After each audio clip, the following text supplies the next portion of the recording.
fill line, go ahead and back up on that so then you can see like this only can handle 1 pound, and if there's any more water it starts going around and splashing up over the edge, and you'll see that it gets really close to the edge as it goes around. One of the most important things about this beater is the safety protocols, because when this thing comes off, you can see that it's got these blades. If it turned on by accident, that could be incredibly dangerous to drag you in there or something. So one of the issues is they're never to happen. There's an off button. There's also, it's not plugged in. There's also this thing right here. If that's not in a hole in here, it's also turned off. So it's turned off 3 ways, but I guarantee you someone will figure out a way to like circumvent that, like have it in here and unplugged in plus turned on. But you always want all 3 of those in place, so you're 3 times protected. So we don't have to clean it right now. So this is the off button here? Yeah. So it's off. Of course, we don't even have water in it, so we want it off. Yeah. We could plug it in pretty soon, but maybe we'll just fill it with water before we even do that. Okay. And this part has already got one. Why is that wood there? See, this is broken off on this side. Oh, I see. Kind of embarrassing, but this is broken off. Okay. And it can't really be fixed without all the little tiny miniature parts. Okay. That's specific to this machine. So this kind of works as like a wedge. Okay. This can't lift up, and that's wedged here. That's what this one's doing. Okay. So probably not 100% safe that way. But the other thing about this machine is most beaters use weights that are on the edge of a pendulum. The further out it is, the more like pressure, so it's more beating. This one uses the motor as its weight. See how this motor can lift? Mm-hmm. Well, the motor weighs a lot, and it acts as the weight, so that you lower the motor down on it. And right now I've got it held away, so you can go down a long part. As it gets closer, there's less and less space, and it beats the pulp finer and so finer. you have that wood underneath Yeah, it. and if it was all the way, it can actually be so low it grinds metal and destroy itself. Oh. So with the pulp going through, it's really close to doing that. So you have to be really aware. I've actually here, well, yeah, down below, actually you have to look down here. I've made it so it can't go any lower. There's a piece of tape wrapped around it. Can you see this low, right-handed? There's tape there stopping it from going any lower. Because if it went lower, it would start grinding itself. Okay. So it kind of shows you the lowest it should ever go. And it always has to start in up position. Like it can't be like metal against metal. It would just like buck like a horse. You know what I mean? It probably wouldn't even start. Mm-hmm. So it has to be like totally open space. And we're talking about there's a metal plate and then there's those gears, right? So the metal, now it's above the metal plate. Later it'll be really close to it. We have to lower it slowly. After we make the paper smaller, the first is going to hit that big piece of paper and kick a little bit. Okay, okay. It really does that when you put pieces of fabric in there, like cutting up Levi's or something. Okay, that's good. This is not the ideal plug because it's not tight in this hole, but the water pressure hopefully hold it down. Shannon was using this and it still seemed to work, but I need to get another one of these kind. That when you tighten it, it gets wider.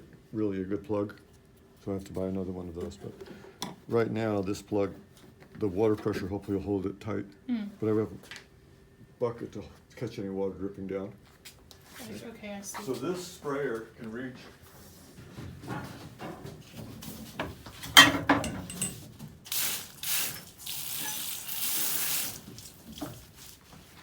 and I actually kind of jam it in here so it just keeps spraying.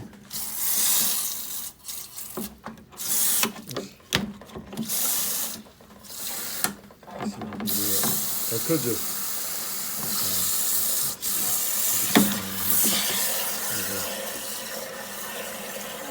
so I'm going to try to do it up to the line. Okay. Right now I'd have to take this whole thing off and I could just hold the hose there. But this way I could be doing something else if I wanted to. You can see why you don't want colored pulp or different. People have to clean it really well if they're changing up the type of pulp they're putting in here. Okay. We're going to put this in, but I might switch some of it for Avoca, which is stronger, and put a little, take some of that out and put Avoca in, a better, stronger paper than cotton. Okay. And then that stuff's the linter, so it can almost go directly in. Where is it? It's half beat up stuff. We have some in the other room I can go grab some before we get started. Okay. So the way we have to wait till this gets up to here. Then we'll Okay. actually start beating the paper right away. Okay, so let's get the Abaco while we're waiting. Yeah, go ahead and position. See right here where it says this way is lowering and this way is raising? And then this is a lock. We're gonna lock it later when we get to a certain position. If you ever leave the room, you have to lock it so it doesn't accidentally lower itself. Okay, And start by raising it a lot. okay. But you also can like, Left loose, right tight, right? yeah, but I wouldn't just use your memory. If you do it wrong, it's bad. So I can just lock it up really high by putting wood underneath it. Okay, Because later on, after you beat it for only 15 minutes, you have to let it go round and around for another 20 minutes. So you have to put it in the up position and let it go round and round. uh-huh. It's called hydration. You have to pump water into paper to make it behave correctly. Yep, So the hydration of just going around in a high position, you have to have a quick way to make it go up high. We're turning it on now. I've got it plugged in. This thing's in. This button's going to go on. And the plate is far away from the grinding wheel.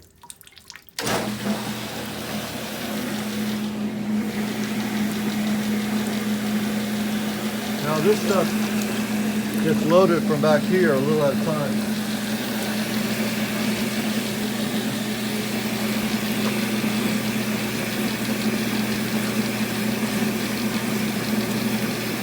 But nothing can happen until I reach the grinding point. So I have to start lowering it here.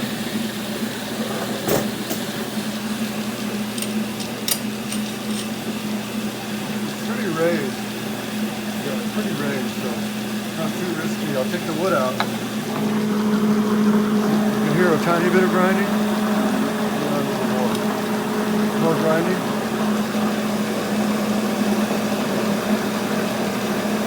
Left one.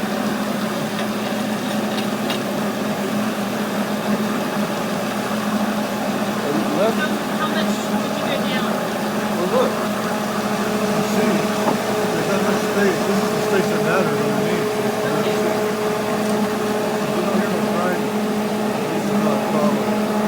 You've got to start breaking this up. See?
half beaten already.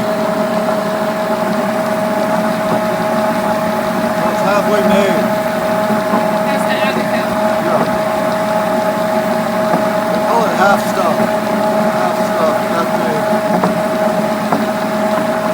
It's a cheap way to mail it to you. Even if you're using a blender, it can be mostly made already. And for 2 pounds of pulp, you just put in like half a sheet. Square, like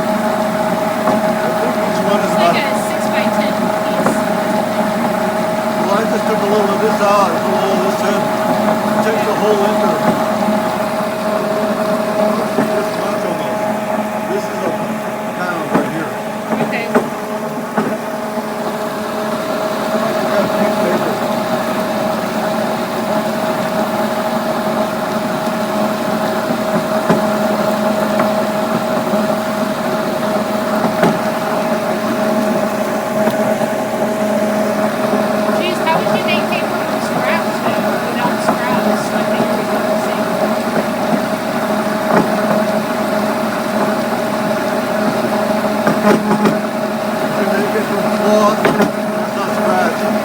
Make it from like, don't record anymore, it's been too long.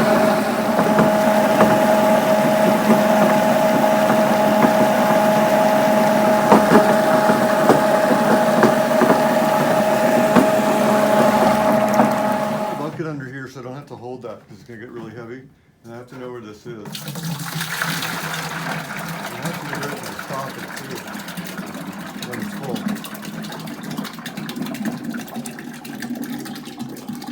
And it's full. A little more room though. Few larger pieces here between the feet.